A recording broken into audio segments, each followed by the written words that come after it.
소개받은 임형택입니다.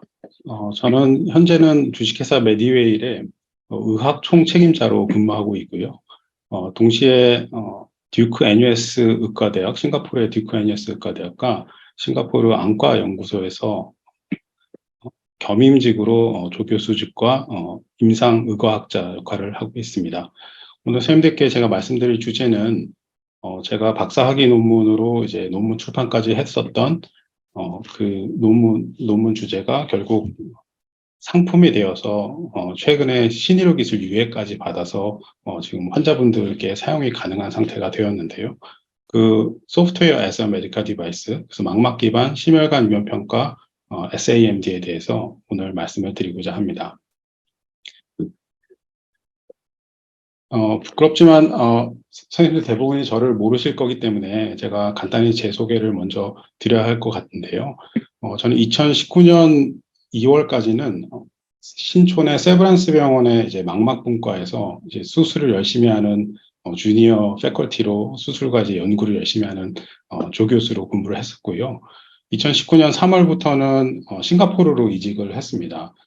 의사 선생님들은 아실 텐데 싱가포르에서는 국내에서 이제 서울대와 연세대학교에서 MD를 받은 경우에 한해서 의사 면허를 인정해주고 있습니다. 그래서 싱가포르의 듀크 애뉴에스 의과대학으로 이직을 해서 이쪽에서 진료와 연구를 병행을 하였고요.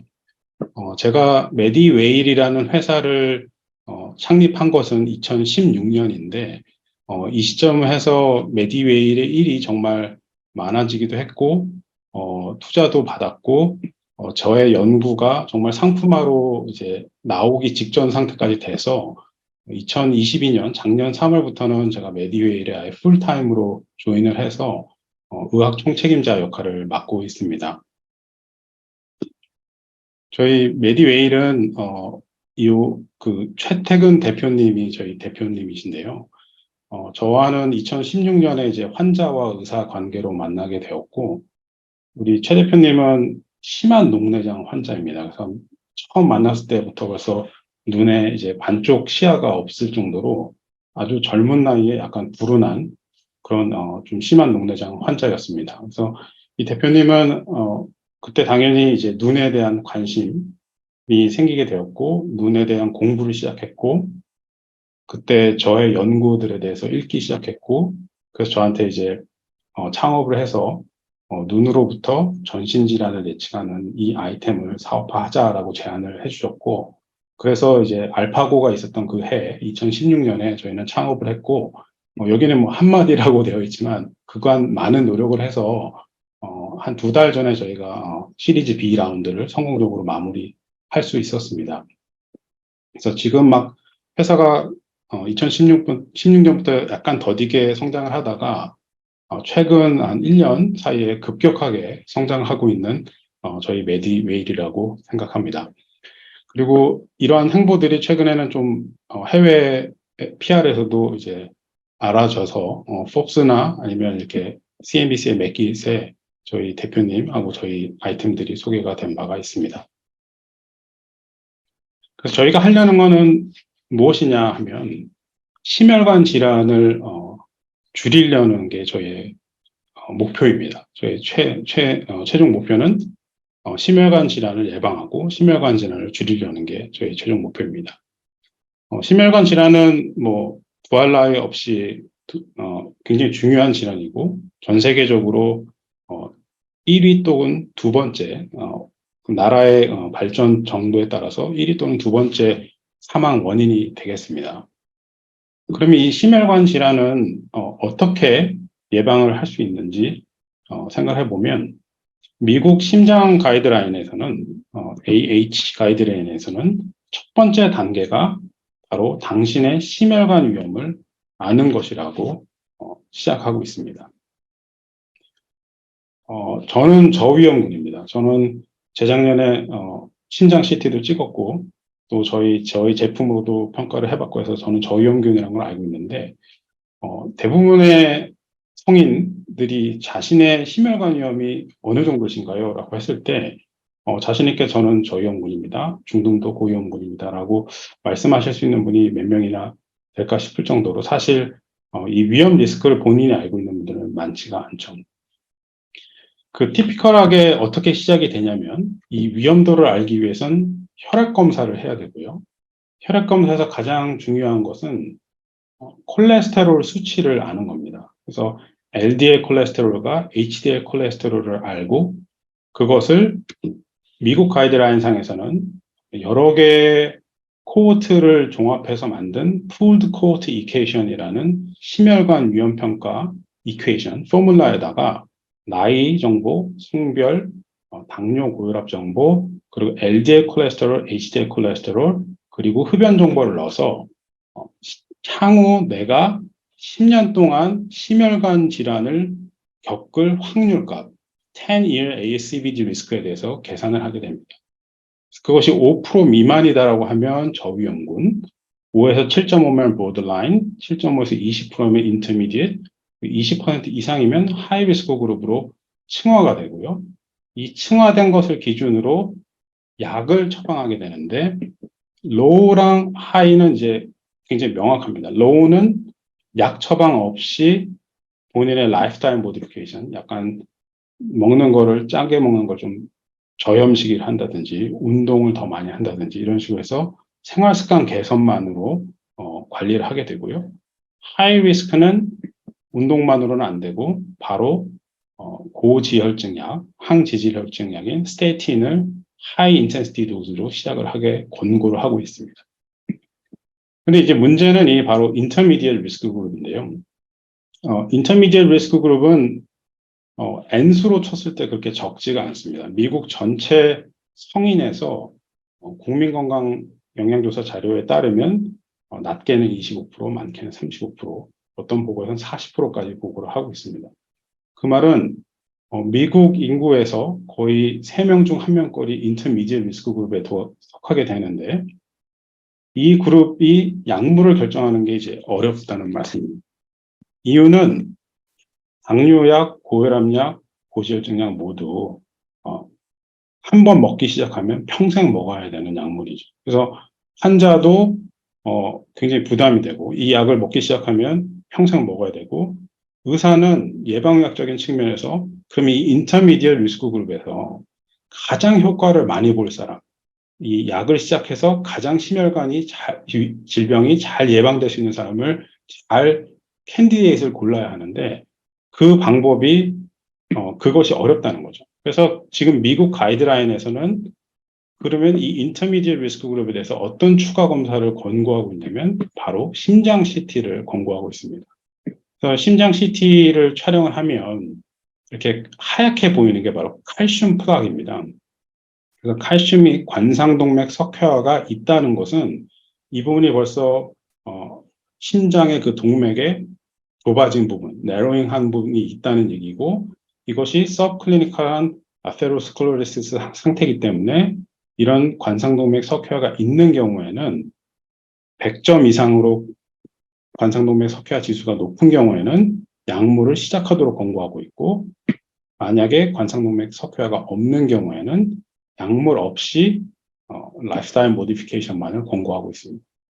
그래서 이런 글로벌 리스크 엔진을 통해서 어떤 위험층하군, 로우, 보더라인, 인터미디엇, 하이로 나눈 다음에 이 인터미디엇 같은 경우에는 포뮬러로 정해진 그 리스크만으로는 개인적인 위험 평가가 어렵기 때문에 추가적으로 심장 CT를 찍게 되고 이 심장 CT는 현재 가장 중요한 바이오마커, 그러니까 미래의 심혈관 위험을 예측할 수 있는 가장 중요한 바이오마커 중에 하나이기 때문에 이 심장 CT를 찍으라고 권고를 하고 있고 여기서 심장 CT상에 칼슘이 있냐 없냐에 따라서 처방 지침이 달라진다라고 이해하실 수 있겠습니다.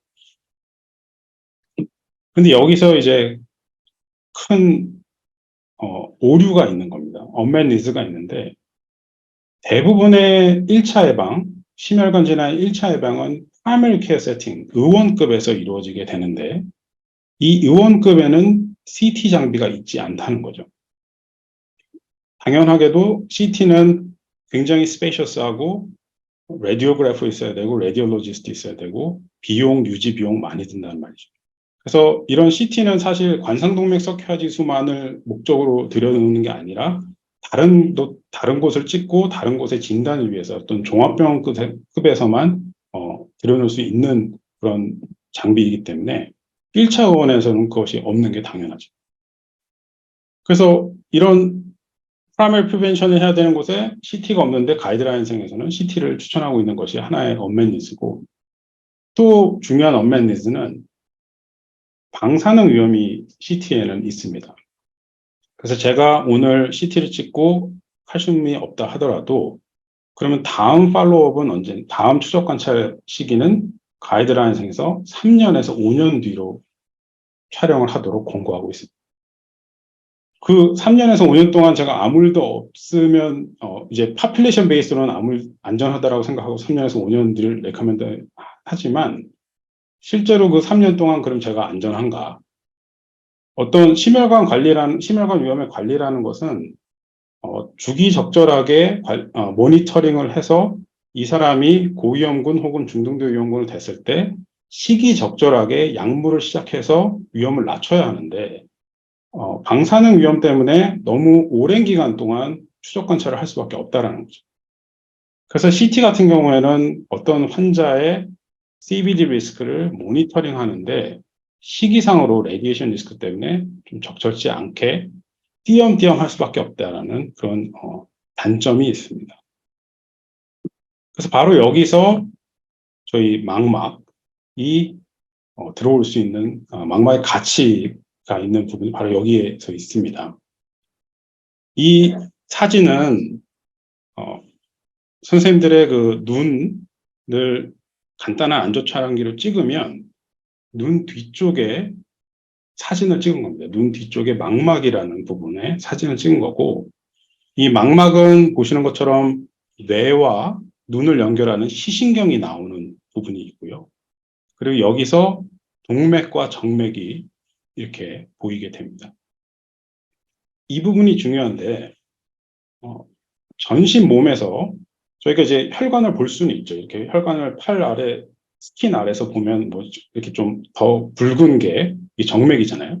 혈관을 볼 수는 있지만 실제로 보는 거는 눈이 유일하다. 그러니까 실제 이런 혈관을 아주 생생하게 볼 수 있는 곳은 이 눈밖에 없습니다. 다른 거는 다 피부 아래에 숨겨져 있죠. 경동맥 초음파도 굉장히 가깝게 있지만 결국은 피부 아래에 숨겨져 있는 거. 그래서 눈의 망막 혈관이 우리 전체에서, 몸 전체에서 유일하게 실제로 관찰할 수 있는 혈관이다라는 게 중요한 내용이고요. 여기서 딱 보시면 아시는 것처럼 이렇게 붉게 보인 게 정맥이겠구나. 이렇게 하얗고 약간 단단하면서 작게 단단한 모양, 이것이 동맥이겠구나라고 직감적으로 아실 수 있죠. 그래서 이 눈이라는 것은 신체에서 유일하게 혈관을 관찰할 수 있는 기관으로서 이것으로부터 정보를 얻어내서 우리가 심혈관 위험을 예측하는 데까지 왔다. 이렇게 생각하실 수 있고요. 당연히 자연스럽게 이제 눈이라는 것이 유일하게 혈관을 직접 볼 수 있다 보니까 아주 오래전부터 눈을 보기 시작했습니다. 그래서 무려 100년이 더 된 1898년에 케이스 시리즈 리포트가 있는데요. 스코티시에 있는 이 마커스 건이라는 의사는 자기가 개발한 아주 프리미티브한 옵살모스코프를 가지고 환자들의 눈을 관찰하기 시작했고, 그래서 그 당시에 콩팥이나 뇌에 문제가 있는 사람들에서 눈에서 혈관이 좁아지는 소견을 볼 수 있었다. 그리고 이렇게 그림도 잘 그려놨는데 이게 지금 현재 저희가 보는 플레임 쉐이브 헤모레지라든지 아니면 커튼홀 스팟 이런 거와 아주 일치하게 잘 기술을 해놨습니다. 아주 옛날부터 이런 관찰이 이어져 왔고, 그러면 현대에 와서는 이게 어떻게 되었냐면 이론으로 발전을 하게 되었고요. 하나의 시오리로 정착을 하게 되었고, 그것이 바로 고혈압성 망막병증입니다. 싱가포르에는 웡티엔 교수님이라고 아주 유명한 피지션 사이언티스트가 있습니다. 그래서 제가 이분께 이제 가르침을 얻고자, 이분이 저의 멘토를 해주신다 해서 제가 그래서 싱가포르로 이직을 한 이유가 있는데요. 그래서 이분이 이 고혈압성 망막병증의 대가시고 그래서 뉴 잉글랜드 저널 오브 메디슨에 2004년에 이렇게 리뷰 아티클도 내셨는데, 그래서 이러한 눈에 소견이 있을 때, 고혈압으로부터 눈 혈관이 망가진 소견이 있을 때 이것이 조기 사망과 연관이 있다. 이 내용은 이미 학문이라는 거죠. 하나의 이미 정착된 evidence based 된 medicine. 그러니까 이미 하나의 학문으로서 정착돼 있다. 그래서 이것이 바로 고혈압이 심한 사람의 눈입니다. 여기 보시면은 시신경이 뭔가 팍 터진 듯한 그런 느낌이죠. 혈압이 너무 높다 보니까 혈관들이 뒤에서 이제 주체를 못하고 이제 결국 터져서 이렇게 플레임 쉐입으로 출혈이 있는 모양입니다. 그래서 아주 심한 분들은 이제 말리그넌트 하이퍼텐션 이런 분들은 이런 모습을 보이게 되고요. 그 전 단계에서도 이러한 아주 작은 변화들, 그 사람의 눈으로 인지할 수 있는 아주 작은 변화들이 있습니다. 그래서 마이크로 헤머리지라든지 애뉴리즘, 그리고 동맥이 부분적으로 막혀가지고 멍이 드는 소변, 커튼우 스팟, 그리고 아주 지속적으로 동맥압이 높다 보니까 동맥이 단단해져야지만이 버틸 수가 있고 동맥 경화가 되는 거죠. 이 동맥 경화가 된 동맥이 주변에 있는 정맥을 꾹 눌러서 생기는 이런 AV 니킹 사인, 눈에서 볼 수 있는 이런 소견들인데, 이런 소견들은 이미 대규모 역학 연구로부터 카로티드 아터리 디지즈라든지 아니면 스트로크, 코로나리 허트 디지즈, 허트 페일리어 이런 CVD, 카디오바스큘러 디지즈와 연관성이 입증이 되어 있습니다. 그래서 딱 처음에 들으셨을 때는 망막으로 무슨 심혈관 질환을 봐. 그래서 조금 당황스러우실 수도 있는데 실제로 저희가 하는 것은 이미 저희가 처음이 아니다. 저희는 단지 인공지능을 얹은 것뿐이지 원래 학술적으로 망막과 전신, 심혈관 위험을 보는 것은 정립된 학문이다라는 걸 이해하시면 AI를 얹으면은 더 효과를 극대화할 수 있겠구나라는 걸 이해하실 수 있을 것입니다. 그래서 심지어 이런 고혈압성 망막병증에 있어서는 클리니컬 가이드라인에서 안과를 보도록 되어 있습니다. 그래서 인터내셔널 클리니컬 가이드라인도 그렇고 국내의 고혈압 학회에서 제시하는 가이드라인도 그렇고 당뇨병에서는 당연히 당뇨망막증 때문에 필수이고 권장 검사로 안저 검사를 하도록 되어 있습니다. 하지만 실제로 고혈압이 있다고 해서 내과나 가정의학과 선생님이 환자를 안과로 보내지는 않죠. 그게 왜 그러냐면은 환자가 안과 예약을 해야 되고 안과에 내원해서 산동을 하고 검사를 받고 그 안과 선생님이 보이는 소견이 있는지 확인을 해야 되고 그리고 다시 돌아와서 내과 선생님하고 상담을 해야 되고 이런 좀 환자의 저니가 매우 복잡해지는 거죠. 한 번 더 아웃페이션 클리닉을 비짓하는 것 자체가 굉장히 큰 허들입니다. 그래서 실제 생활에서는 가이드라인에도 눈 검사를 하라고 되어 있지만 실제에서는 거의 일어나고 있지 않죠. 하지만 저희는 이제 이런 슈퍼파워가 있는 시대에 왔고 이 AI의 의료 영상에 대한 적용은 바로 이 오토메이션이죠. 자동화하고 이 자동화를 할 수 있는 근거는 정량화를 할 수 있는 의료 영상을 자동으로 정량화하는 것. 이게 가능하기 때문에 이제는 안과 의사의 방문 없이 안과 의사한테 안 가도 안저사진만 촬영이 되면 그 안저사진으로부터 이 사람의 심혈관 위험 혹은 이 사람의 고혈압성 망막병증 정도를 오토메이티드하게 퀀티피케이션 할 수 있다는 게 키가 되겠습니다. 그래서 환자가 안과에 가지 않아도 내과 안에서 촬영을 통해서 정량화하고 그 정보를 본인이 의사가 진료 및 처방을 내릴 때 활용할 수 있는 그런 상태가 된 시대가 되었죠. 그래서 실제로 안과에서 딥러닝이 심화학습이 이제 접목이 되면서 놀라운 연구들이 수행이 됩니다. 2018년에 구글이 첫 번째로 안과 사진에다가 망막 사진에다가 심화학습을 적용해서 cardiovascular risk factor, 그러니까 심혈관 위험 인자들을 예측하는 도전을 합니다. 이 정말 최초의 저희 생각에는 이제 정말 혁명적인 연구라고 지금 생각하고 있는데요. 그래서 이 연구에서는 망막 사진을 입력으로 나이를 예측하고 성별 BMI, HbA1c, 스모킹 스테터스랑 BP를 예측하는 것을 이제 시도를 한 거죠. 성능이 아주 놀라웠습니다. 나이 같은 경우에는 이제 mean absolute error가 3.26세. 그러니까 기계가 예를 들어 55세라고 맞추면 실제로는 플러스 마이너스 3세 정도로 이 환자의 안저가 된다는 거죠. 그리고 성별은 거의 완벽할 정도로 맞추게 되는데 AUC가 0.97, 97%의 AUC로 성별을 예측을 해내는 겁니다. 저는 망막 의사로서 10년 이상 환자의 망막을 봤지만 제가 이 망막을 보고 대충은 알 수가 있습니다. 이게 젊은 사람의 망막이구나. 이게 나이가 든 사람의 망막이구나. 왜냐하면 이 젊은 사람들은 이렇게 반짝반짝한 것들이 있거든요. 근데 제가 이걸 가지고 55세다. 이런 식으로 예측은 할 수 없는 거죠. 더더욱이 남성분입니다. 여성분입니다라는 것은 더더욱 예측을 못합니다.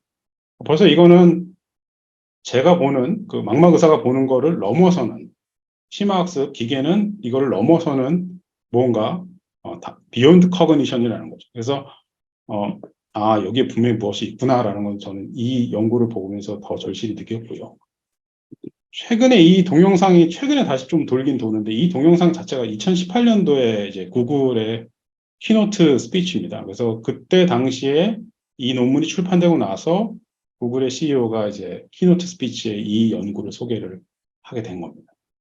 그래서 결국은 구글의 이제 아래 그 버릴리라는 회사에서 작년에 FDA 허가를 이제 안적 카메라를 받았습니다. 버릴리나 구글은 실제로 본인들이 직접 하드웨어를 개발하는 거는 거의 없거든요. 뭐 핏빗 같은 거는 이제 M&A를 통해서 자기네가 가져오는 거지. 이렇게 실제로 하드웨어를 처음부터 개발해가지고 FDA 어프로벌까지 받은 것은 제가 알기로는 이 안적 카메라가 버릴리 안적 카메라가 첫 번째로 알고 있습니다. 이 말은 무슨 말이냐면 가까운 미래에 미국에서 안저 촬영이 좀 더 많이 촬영이 될 거다. 구글이 드라이브를 해서 좀 더 많이 촬영이 될 거다라고 이해하실 수 있겠습니다. 저희는 당시에 국내에는 검진센터 자료라는 아주 소중한 자료가 있기 때문에 비슷한 연구를 수행을 할 수가 있었고요. 그래서 감사하게도 2020년도에 란셋 디지털 헬스에 비슷한 연구를 출판을 했습니다. 그래서 47개의 파라미터를 망막으로부터 예측을 할 수 있는지 47개의 심화학습 알고리즘을 개발을 해가지고 예측이 되는 정도로 보았고요.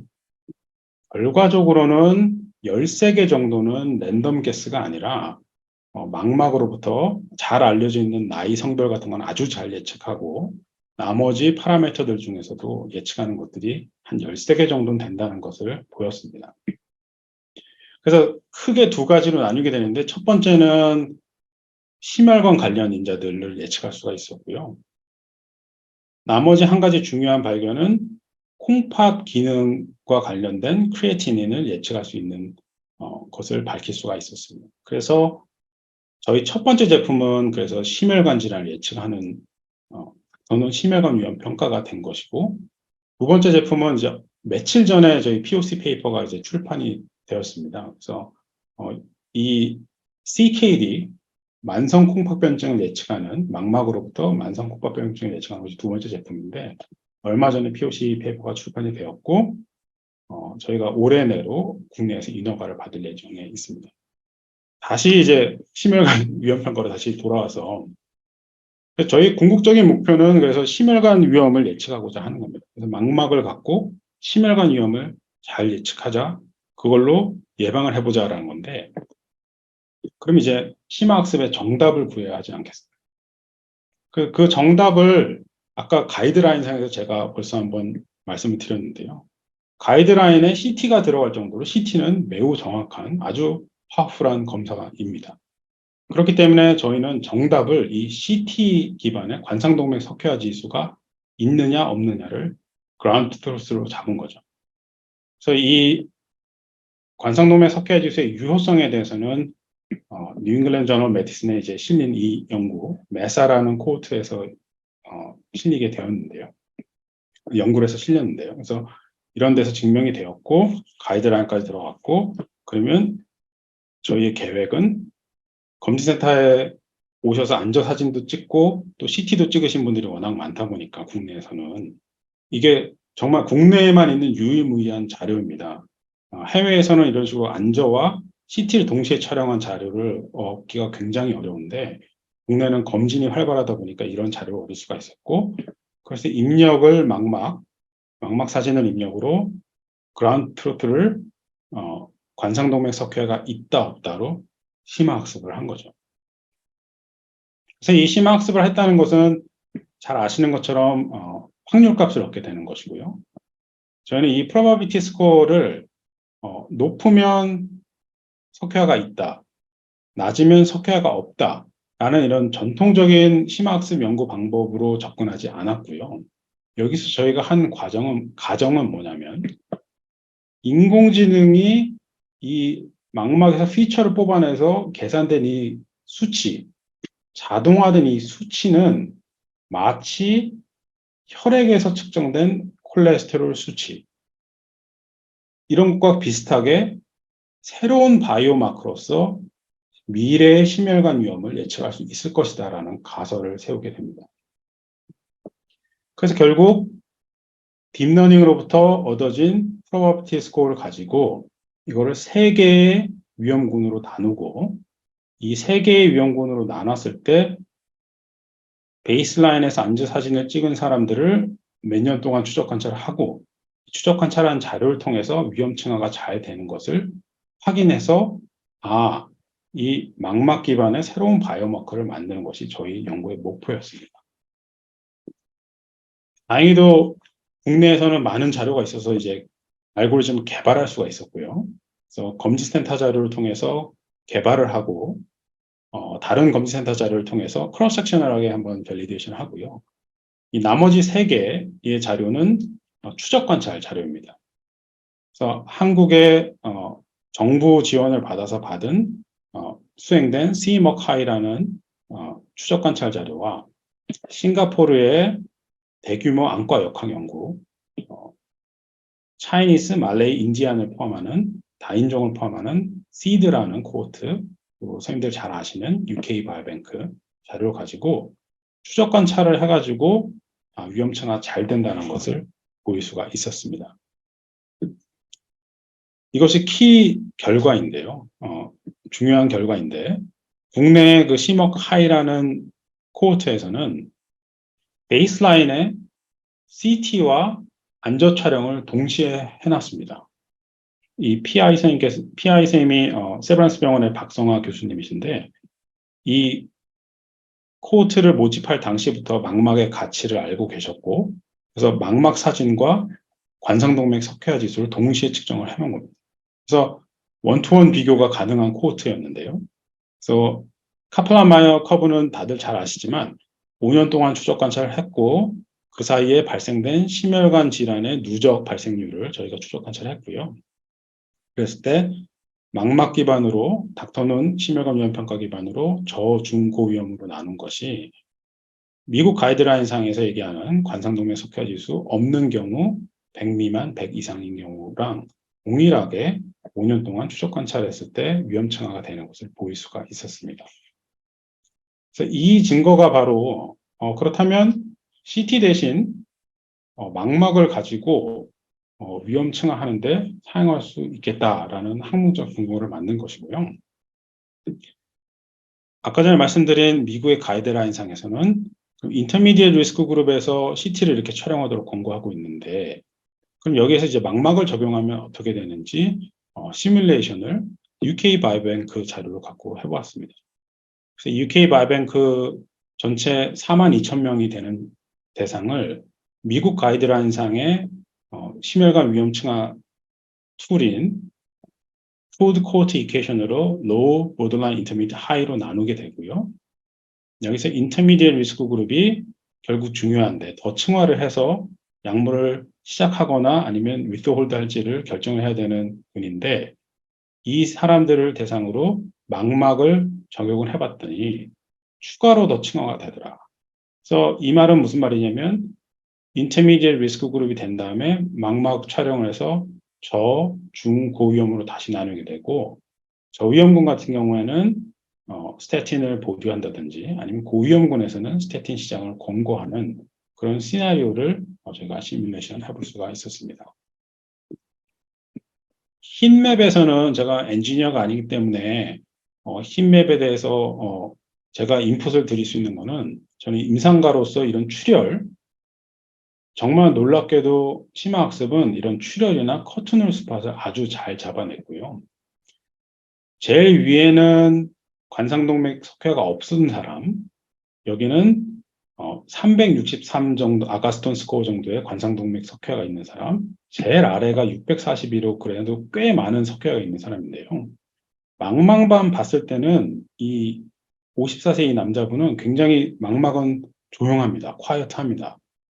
근데 잘 보시면 이 동맥이 그간 고혈압에 너무 이제 저항을 받아서 동맥경화가 많이 이루어졌고 그것이 정맥을 꾹 누르다 보니까 이 뒤쪽이 다 이제 정맥이 벌징이 된 소견이 보이게 됩니다. 그래서 이 망막 사진 자체는 굉장히 조용해 보이지만 자세히 들여다보면 이런 소견이 이제 망막 의사로서는 보이는 건데요. 그 부분을 정말 깜짝같이 이제 심학습은 이렇게 흰맵을 보여주는 걸 보고 정확하구나. 저희가 보는 것 이상으로 더 잘 보고 있구나라는 걸 저희는 알 수가 있었습니다.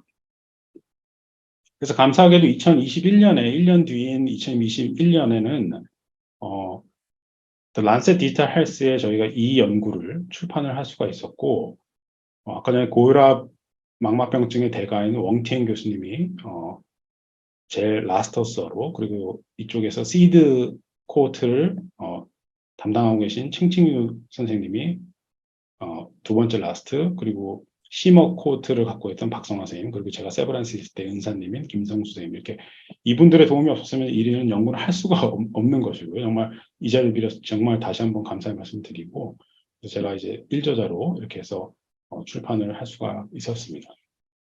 그래서 결국은 이런 리소스가 많이 드는 CT 대신 안적 카메라를 통해서 위험 층화를 하는 것을 저희가 제시를 할 수 있었고요. 유러피안 헛 저널이라는 순환기내과에서는 그래도 굉장히 프레스티지한 그런 저널인데 2012년부터 애뉴얼 리뷰를 이제 각 분과별로 출판을 하고 있습니다.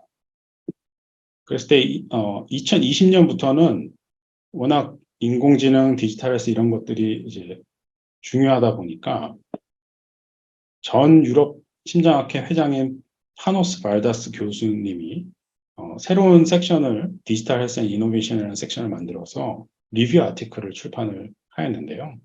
애뉴얼 리뷰가 2020년 거를 정리해서 2021년 초에 출판되었는데 AI가 어떤 워크플로우라든지 진단 그리고 전체적으로 환자의 프로그노시스를 향상시키는 데 기여를 할 것이다. 전통적인 신정내과의 모달리티들을 잘 AI가 조합해서 그런 것을 할 것이다라는 리뷰 아티클이 나왔고요. 2021년에 중요한 발견들을 모아서 2022년에 이 새로운 리뷰 아티클이 프로프 바다스에 의해서 다시 나오게 되었는데요. 거기에서 놀랍게도 안저 사진이 추가가 되었습니다. 그래서 잘들 아시는 스마트워치 그리고 ECG에다가 이렇게 아이리듬 패치 같은 거에다가 인공지능을 접목한 거 그리고 기존의 뭐 이미징 데이터들 당연히 중요하고요. 이런 것들에다가 추가로 안저 사진이 여기가 추가가 되었고 그것이 바로 저희 메디웨일의 그 란셋 디지털스에 출판된 그 기술입니다. 그래서 결국 이러한 기술들이 환자의 히든 디지즈, 히든 리스크를 발견하는 데 도움을 줄 것이다 라고 말씀을 해주고 계십니다. 그래서 제가 말씀드리고 싶은 거는 단순히 이제 저희 안과 의사의 측면뿐만 아니라 심장내과 선생님들도 일정 부분에서 컨센서스가 이루어지고 있다라고 말씀드리고 싶고요. 그래서 결국에는 이제 상품화돼서 나왔습니다. 그래서 닥터눈 4 CBD 한국에서는 이제 재작년 8월에 인허가를 받아서 상품화돼서 나왔고, 이런 식으로 환자가 받아갈 수 있는 리플렛을 다 이렇게 디자인해서 이렇게 제작을 하였고요. 결국 여기에서 키 팩터는 그 논문에서 나왔던 저중고. 그래서 이 저중고 위험에 대한 것이 이런 식으로 환자 리포트에 녹아져서 들어가게 되고, 이것을 기준으로 더 추가적인 위험이 있는지, 환자들이 다른 모르고 있는 심혈관 위험 질환이 있는지에 대해서 이제 권고하는 그런 리포트를 만들게 되었습니다.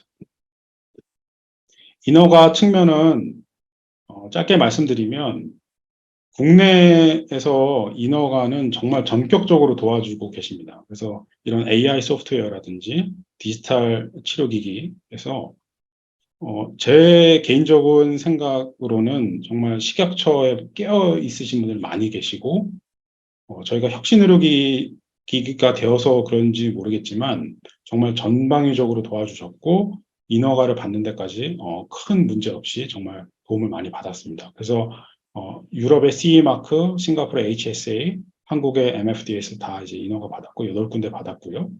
지금 FDA도 하고 있는데 FDA도 특별한 문제가 없으면 내년 중반에는 인허가를 받을 수 있을 거라고 생각하고 있습니다. 그래서 국내에서 그럼 인허가를 어떻게 받았냐?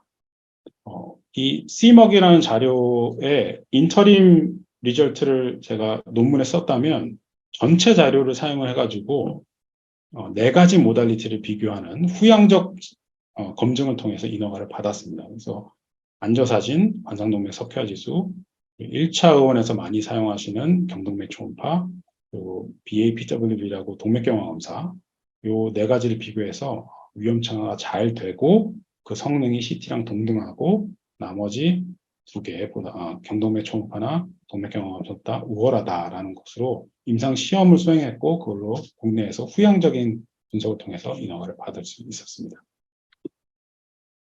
그 이후로도 이제 연구는 지속적으로 계속하고 있고요. 연구가 왜 중요하냐면 이것이 결국 신의료 기술을 받는데 결정적인 역할을 합니다. 그래서 좋은 퀄리티의 저널에 좋은 내용을 출판을 해서 그 증거들을 잘 누적해야지만이 신의료 기술 평가할 때 선생님들께서도 이 정도의 아카데믹 에비던스면은 신의료 기술로 적합하겠다라고 판단하시고 또한 미국에서도 똑같습니다. 미국에서도 AMA에서 CPT 코드를 이제 저희가 제출을 할 때 5개 임상 논문까지 이제 제출할 수가 있는데 미국인이 물론 포함되어야겠지만 그래서 그랬을 때 적절한 퀄리티의 논문에 출판을 해야지만이 CPT 코드를 받는데도 유리하겠습니다.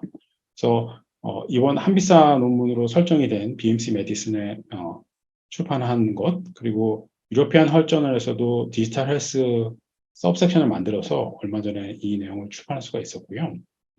저희 아까 전에 임상시험 했던 피보탈 스터디가 조만간 유러피안 저널 오브 프리벤티브 카디올로지에 출판은 예정이고 미국 자료들 그리고 네덜란드, 유럽에서 아주 중요한 코호트 중에 하나인 노틀담 스터디에서 출판을 할 예정입니다.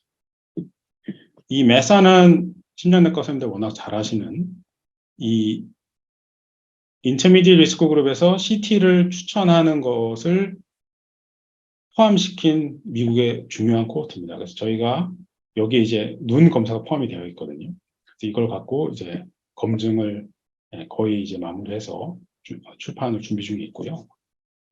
로틀담 스터디는 미국에 메사가 있다면 유럽에는 로틀담 스터디가 있습니다. 그래서 관상동맥 석회지수 하면 항상 메사랑 로틀담 스터디가 나오게 되는데요. 그래서 로틀담 스터디도 저희가 이 PI 미팅을 이제 진행했고 추가 검증을 예정 중에 있습니다. 시간이 다 돼서 좀 빠르게 진행하면 저희가 최종적으로는 유해 신의료 기술 평가를 받아서 고시가 4월 달에 나왔고요. 그래서 지금 현재 사용 인디케이션 포 유즈는 망막 촬영하면 저중고 위험으로 저희 위험도를 제공해주는 이것이 이제 인디케이션 포 유즈고요. 신의료 기술 평가 유해를 받았다는 얘기는 법정 비급여로 사용을 하실 수 있다라는 얘기가 되겠습니다. 여러 가지 제도들이 있는데 혁신의료 기술과 유해 신의료 기술 평가 중에서 저희는 고민을 했었고, 저희는 혁신의료 기술은 IRB가 필요한 3차 의원에서만 쓸 수 있기 때문에, 3차 병원에서만 쓸 수 있기 때문에 혁신의료 기술은 안 되겠다라고 생각해서 저는 혁신의료 기술로 트랙을 가지 않았고, 유해 신의료 기술 평가를 통해서 의원을 포함해서 3차 병원에서 사용할 수 있도록 그렇게 포지셔닝을 하였었습니다. 그래서 이제 마지막 슬라이드에 다가오는데요. 얼마 전에 저희 아이랑 이쪽에 있는 싱가포르 사이언스 센터에 놀러 갔는데, 이렇게 이쪽에서 라이트 소스가 있고 레고 블럭이 돌아가면서 그림자를 만들어내는 이런 재밌는 모형이 있었습니다. 그래서 어떻게 보면 나비로 보이고, 어떻게 보면 이렇게 드래곤, 여기서 불을 뿜는 드래곤으로 보이고, 또 어떻게 보면 이렇게 제트기로도 보이기도 하거든요. 제가 이제 다른 모달리티들을 이렇게 뭐 이것이 소용없다라고 말씀드리려는 것이 아니라, 저희가 다루는 대상자는 대부분이 예방 목적으로 하는 거기 때문에 대부분이 정상 환자들입니다. 그래서 어떤 크리티컬 디지즈 스테이터스를 진단하는데 이런 것들이 플락을 본다든지 이런 거 중요하지만, 아주 작은 변화를 민감하게 인공지능으로 픽업하는 데 있어서 이 망막, 실제 혈관을 직접 볼 수 있는 망막의 가치를 언더 에스티메이션 하지 않아 주셨으면, 이것이 정말 중요한 가치가 있다는 것을 동의를 얻고자 그 밈을 준비를 했었습니다. 그래서 이곳에 실제로 혈관을 보고 아주 작은 변화들을 인공지능을 통해서 픽업을 하고 그 피처를 수치화한 저희 제품이, 그렇기 때문에 심혈관 위험, 혈관의 건강을 잘 반영할 수 있다라고 주장하는 거고요. 그거에 이제 동의를 하신다면 저희 회사의 미래가 밝다고 생각이 듭니다. 마지막으로 제가 싱가포르의 이제 듀카인 US는 저희 팀은 굉장히 큰 팀입니다. 그래서 저희가 이제 대규모 역학 연구를 하기 때문에 왕태현 교수님, 지금은 이제 중국에 계시지만 칭화 메디슨을 만들러 중국에 가셨고, 저 프로프 챙칭유, 우리 저랑 이제 저희 팀원들 있고요. 이 연구실 팀원 말씀드린 겁니다. 그리고 여기 데이터 사이언스 유닛 다들 이제 이분들 덕분에 저희가 출판을 할 수가 있었고, 국내에서는 이제 세브란스 병원을 중심으로, 저의 모교인 세브란스 병원 중심으로 여러 심장내과 선생님들, 안과 선생님들, 그리고 신장내과 선생님들, 그래서 감사의 말씀을 드립니다. 이상입니다.